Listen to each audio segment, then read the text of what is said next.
తాకట్లో ఉన్న మీ బంగారాన్ని విడిపించి ఆ రోజు ఆన్లైన్ రేటుకి కొంటాం. Sharma gold company. నమస్కారం అండి, సుమన్ టీవీకి స్వాగతం. నేను గీతాంజలి. ప్రస్తుతం మనతో పాటు ఉన్నారు జ్యోతిష్య రత్న, జ్యోతిష్య చక్ర వైభవ నిపుణ డాక్టర్ రాళ్లపల్లి రవికుమార్ గురువు గారు.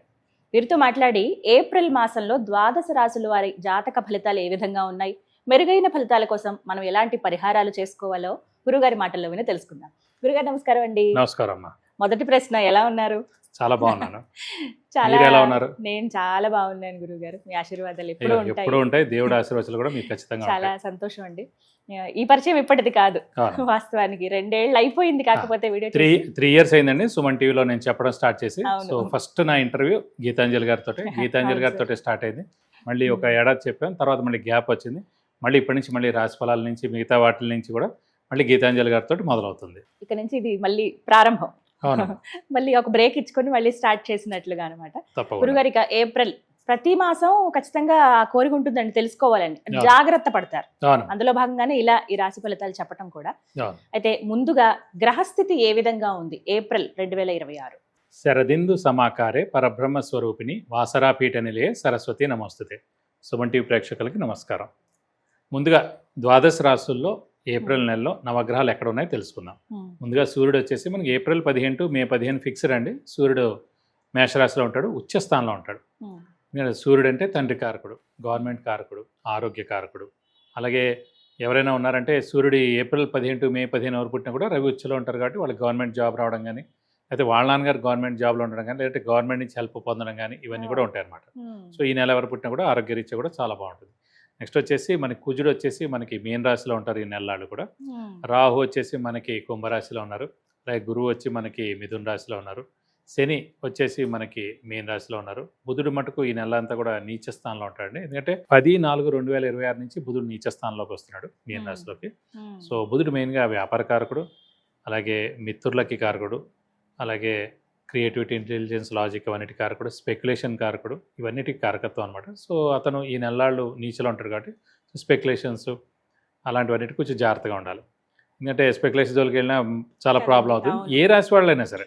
మీరు బుధుడు మెయిన్ కారకుడే మనకి ఇది కాబట్టి అతను నీచలో ఉంటాడు కాబట్టి ఈ నెలలు కొంచెం జాగ్రత్త. చూడండి, ఫర్ ఎగ్జాంపుల్ స్టాక్ ఎక్స్చేంజ్ చూడండి, యుద్ధ వాతావరణం ఏదైనా ఉన్నాయండి, అనవసరంగా దాని యొక్క ఇంపాక్ట్ నడుస్తున్నాను. సో 10 ఏప్రిల్ నుంచి వచ్చినప్పుడు ఇంకో 20 రోజుల పాటు ఇంకా అంటే ఏప్రిల్ నెల అంతా కూడా స్టాక్ ఎక్స్చేంజ్ పడిపోవడం అని, ఈ గోల్డ్ ధర పెరగడం లేదా తగ్గడం, మళ్ళీ సిల్వర్ ధర పెరగడం లేదా తగ్గడం, అనిశ్చితి అనేది ఉంటుంది స్టాక్ ఎక్స్చేంజ్లో. ఫైనాన్షియల్గా అన్నీ కూడా అనిశ్చితి ఉంటుందని చెప్పుకోవచ్చు. నెక్స్ట్ వచ్చేసి మనకి కేతు వచ్చేసి సింహరాశిలో ఉన్నారు. శుక్రుడు వచ్చేసి మనకి 19/4/2026 నుంచి వృషభ రాశి అంటే ఓన్ రాశి అనమాట, వృషభ రాశి, ఆ రాశిలోకి ప్రవేశిస్తాడు. ఈ నెలలు కూడా అక్కడే ఉంటాడు. ఇవి ద్వాదశ రాశుల్లో నవగ్రహాలు ఈ ఏప్రిల్ నెలలో ఈ స్థానాల్లో ఉంటాయండి. గురుగారు, ఏప్రిల్ మాసంలో తులారాశి వారి జాతక ఫలితాలు ఏ విధంగా ఉన్నాయో తెలియజేస్తారా?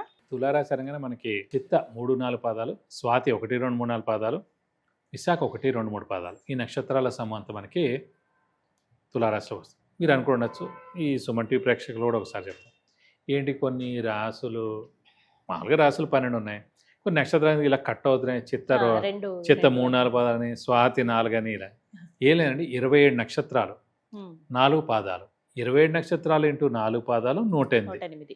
ఓకే, 9 గ్రహాలు ఇంటూ 12 రాసులు 108. సో మనం మేష నుంచి స్టార్ట్ చేసాం అనుకోండి, 9 పాదాలే ఒక రాశిలోకి పడతాయి. ఎందుకంటే 9 ఇంటూ 12 108 కదా. సో అశ్విని 1-2-3-4 పాదాలు, భరణి 1-2-3-4 పాదాలు, కృత్తిక 1వ పాదం. సో ఇక్కడ ఫిట్ అయిపోయింది. మళ్ళీ సెకండ్ రాశి వృషభ రాశి నుంచి కృత్తిక 2-3-4 అలా స్టార్ట్ అవ్వాలన్నమాట. సో అదొక చాలా ఇదైన ఇదిలో వాళ్ళు సెట్ చేసి పెట్టారు అన్నమాట. సో ఇలా మనం చూస్తాం. అందు గురించి కొన్ని నక్షత్రాలు ఏంటంటే వాటి మెయిన్గా 2 పాదాలు ఇందులో ఉన్నాయి, 2 పాదాలు అందులో ఉంటాయి అన్నమాట. సో అందు గురించి ఇలా మనం సెట్ చేసింది అన్నమాట వాళ్ళు ఆల్రెడీ. అలా మనం అర్థం చేసుకోవాలి. సో తులారాశి కూడా మెయిన్గా అంటే ఇష్టమైన దేవుడు ఆంజనేయ స్వామి, శివుడు అండి. ఫర్ ఎగ్జాంపుల్ మనం చిరంజీవిని చూసినప్పుడు చూడండి, ఆయనది తులా లగ్నం అయిపోయింది. తులా లగ్నాన్ని యాక్చువల్ లగ్నాన్ని చూస్తారు. ఇప్పుడు మనం రాశి గురించి మాట్లాడుకుంటున్నాం కాబట్టి ఇలా కూడా చూస్తాం. అందుకే చూడండి, ఆయన అంతా హనుమంతుడి యొక్క ఎఫెక్ట్ ఎక్కువ ఉంటుంది. అలాగే తులా లగ్నానికి యోగకారకుడు శని, బ్లాక్. సో బ్లాక్ డ్రెస్ ఎక్కువగా వేయడం, ఇవన్నీ కూడా అంటే ప్రతి ఒక్క ఇంపాక్ట్, ఎవరిదైనా ఇంపాక్ట్ అలాగే ఉంటుందండి. ఆ దేవుడు ఎక్కువగా ఉంటాడు అనమాట. సో ఆ దేవుడిని ఎక్కువగా పట్టుకుంటే ఇంకా బాగుంటుంది. సో వీళ్ళకి వచ్చేసి మనకి ఆంజనేయ స్వామి, శివుడు. వీరికి వచ్చేసి ప్రస్తుతం గురువు భాగ్యస్థానంలో చాలా బాగున్నాడండి. అలాగే శని వచ్చేసి 6వ స్థానంలో ఇంకా చాలా బాగున్నాడు. ఎందుకంటే తులారాశికి యోగకారకుడే శని అండి. ఎప్పుడైతే అదృష్టం అనేది మెయిన్ బాగుందో అన్ని పనులు అయిపోతాయి. అలాగే దైవబలం సంబంధించిన గ్రహం గురువు, అతను భాగ్యస్థానంలో బాగున్నాడు. ఎందుకంటే రిలీజియస్ అన్నీ కూడా 9th హౌస్ చూస్తారు. తండ్రి గురించి 9th హౌస్ చూస్తారు, ప్రాపర్టీ గురించి 9th హౌస్, అంటే 4th చూస్తారు, 9th కూడా చూస్తారు. అలాగే మన క్వాలిఫికేషన్ అంటే హయ్యర్ క్వాలిఫికేషన్ ఏదైనా చూడాలంటే భాగ్యస్థానం బాగుందలేదు. సో విద్యార్థులకి మెయిన్గా సువర్ణ అవకాశం చెప్పుకోవచ్చు. అంటే వాళ్ళు ఉన్నత చదువులు చదువుకోవాలంటే కనుక, మంచిగా ర్యాంక్ సాధించాలన్నా, మంచి మంచి కాలేజీలో సీట్ ఆర్ అడ్మిషన్ రావాలన్నా ఇది సరైన సమయం. సో జూన్ 1 లోపల మనం ఏ ఎగ్జామ్స్ ఉన్నా రాసుకోవచ్చు. తర్వాత కూడా దశమ స్థానంలో వస్తున్నా కూడా అది కూడా ఇంకా చాలా బాగుంది. కాబట్టి ఈ ఏడాది అంతా కూడా విద్యార్థులకు సువర్ణ అవకాశం చెప్పుకోవచ్చు.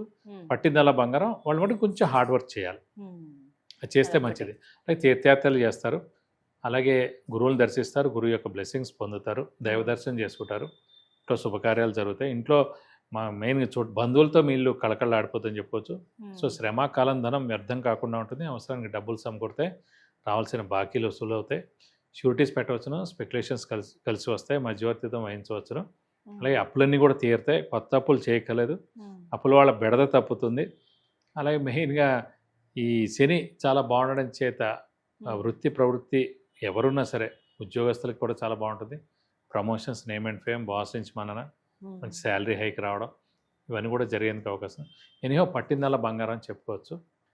సో మనం చూసుకోక్కర్లేదు. ఇక మరి తులారాశి వారికి గృహయోగం ఏమైనా ఉందా గురుగారు? మామూలుగా 12 రాశుల్లో 2 రాశులు ఉంటాయండి. ఒకటి మన రాశి నుంచి 4వ స్థానం కానీ, ఒకటి మన రాశి నుంచి భాగ్యస్థానం కానీ గురువు ప్రవేశించినప్పుడు ఆ సంవత్సరం కాలం అంతా అక్కడే ఉంటాడు. కాబట్టి ఆ సమయంలో గృహయోగం ఉంటుంది అన్నమాట. యాక్చువల్లీ లగ్నం నుంచైనా లెక్క పెట్టచ్చు, రాశి నుంచైనా. సో లగ్నం అనేది అంటే ఎవరి ఇండివిజువల్ జాతకం మనకు తెలియదు కాబట్టి ప్రస్తుతం మనం రాసే చూస్తున్నాం. కాబట్టి ఇప్పుడు ప్రస్తుతం తులారాశి వారు కానీ తులా లగ్నం వారు కానీ ఎవరున్నా కూడా సో వీరికి జూన్ 1వ తారీఖు లోపల ఖచ్చితంగా గృహయోగం ఉండేందుకు అవకాశం ఉంది. స్థలం కానీ ఇల్లు కానీ కొనేందుకు అవకాశం ఉంది, లేదా ఆల్రెడీ స్థలం కానీ ఇల్లు కానీ ఉంది, ఇంకోటి కొనేందుకు అవకాశం ఉంది, అది ఇది అమ్మాలని ఉంది, మంచి రేటు కూడా వచ్చేందుకు అవకాశం ఉంది. సో మీరు గట్టి ప్రయత్నం, మానవ ప్రయత్నం ఖచ్చితంగా చేయాలి. చేస్తే మంచి గృహయోగం ఉందని చెప్పుకోవచ్చు. మరి వివాహ యోగం ఉందా గురుగారు? వివాహం కూడా అండి, భాగ్యస్థానంలో గురువు ఉన్నాడు కాబట్టి ఖచ్చితంగా అవివాహితులు ఎవరైతే ఉన్నారో వాళ్ళకి వివాహం అవుతుంది. అలాగే సంతానం లేని వారికి సంతానం కలుగుతుంది. సో ఇది సరైన సమయం, మనం అస్సలు టైం వేస్ట్ చేయకూడదండి. ఇప్పుడు చూడండి, ఇప్పుడు ఇంత మంచి గురుబలని జూన్ 1 దాకా ఫాస్ట్గా అయిపోయింది, ఇంకా 2 నెలలే ఉంది అన్నమాట. సో ఈ 2 నెలలు చాలా ఇంపార్టెంట్, అస్సలు టైం వేస్ట్ చేయకండి.